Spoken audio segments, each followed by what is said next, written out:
les personnages juifs ayant marqué l'histoire. Un feuilleton proposé et présenté par Gérard Inger. Bonjour.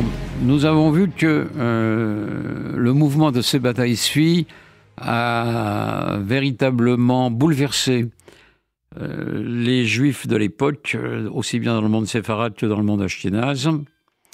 Et ce bouleversement inquiète les autorités ottomanes qui mettent Tzvi en prison et, comme l'agitation persiste, eh bien, le sultan convoque ou fait venir Sebbatai Tzvi dans son palais d'Istanbul, enfin de Constantinople, et lui met un marché en main. Ou il se convertit à l'islam, ou il sera exécuté. Sebbatai Tzvi n'hésite pas, il se convertit à l'islam. Alors là, on peut se dire que son aventure est finie, que s'il se convertit à l'islam, c'est un faux messie et qu'on passe à autre chose. Eh bien non, parce que Nathan de Gaza fait savoir que c'est une épreuve de plus pour le messie qui est Sebbatai et que donc c'est là une manière astucieuse de pouvoir continuer son œuvre, même s'il apparaît publiquement comme musulman.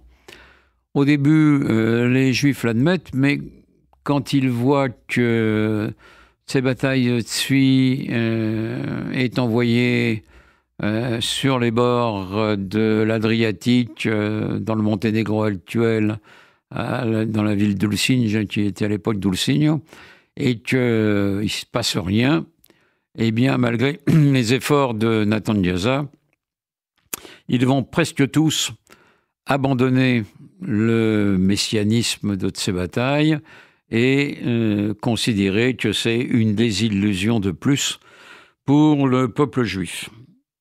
La quasi-totalité va le faire, mais pas tous, car certains vont faire comme lui, se convertir à l'islam, mais continuer à pratiquer un judaïsme caché.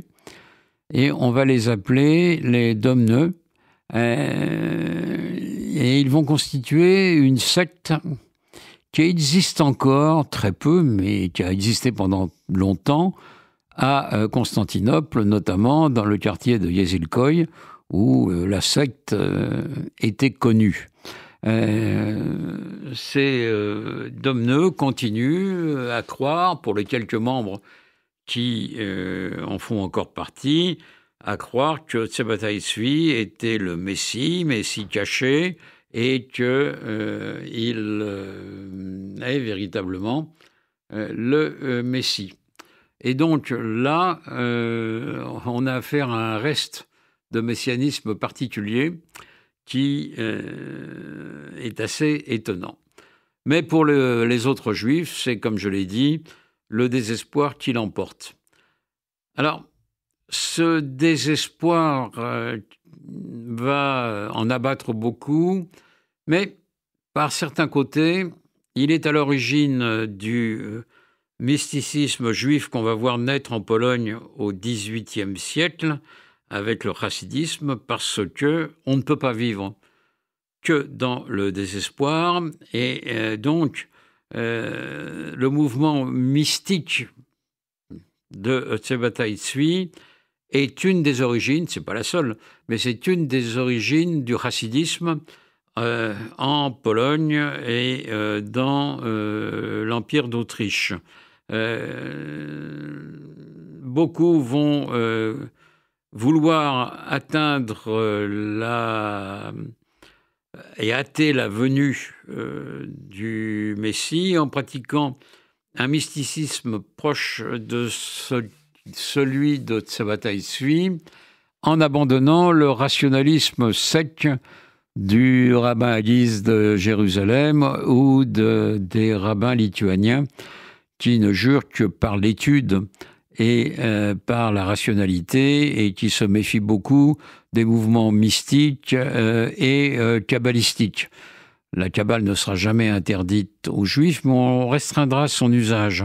On admettait, par exemple, jusqu'à Sabbatai Tzvi, qu'à partir de 20 ans, et si on était marié, on pouvait étudier la Kabbale. C'est ce qu'a fait Sabbatai Tzvi.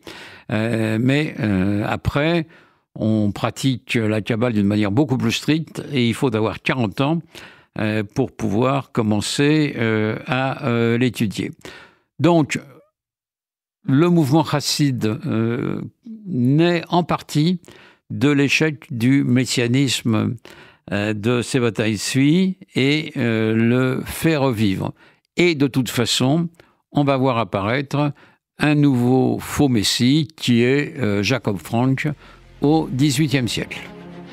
C'était Les personnages juifs ayant marqué l'histoire, un feuilleton proposé et présenté par Gérard Inger.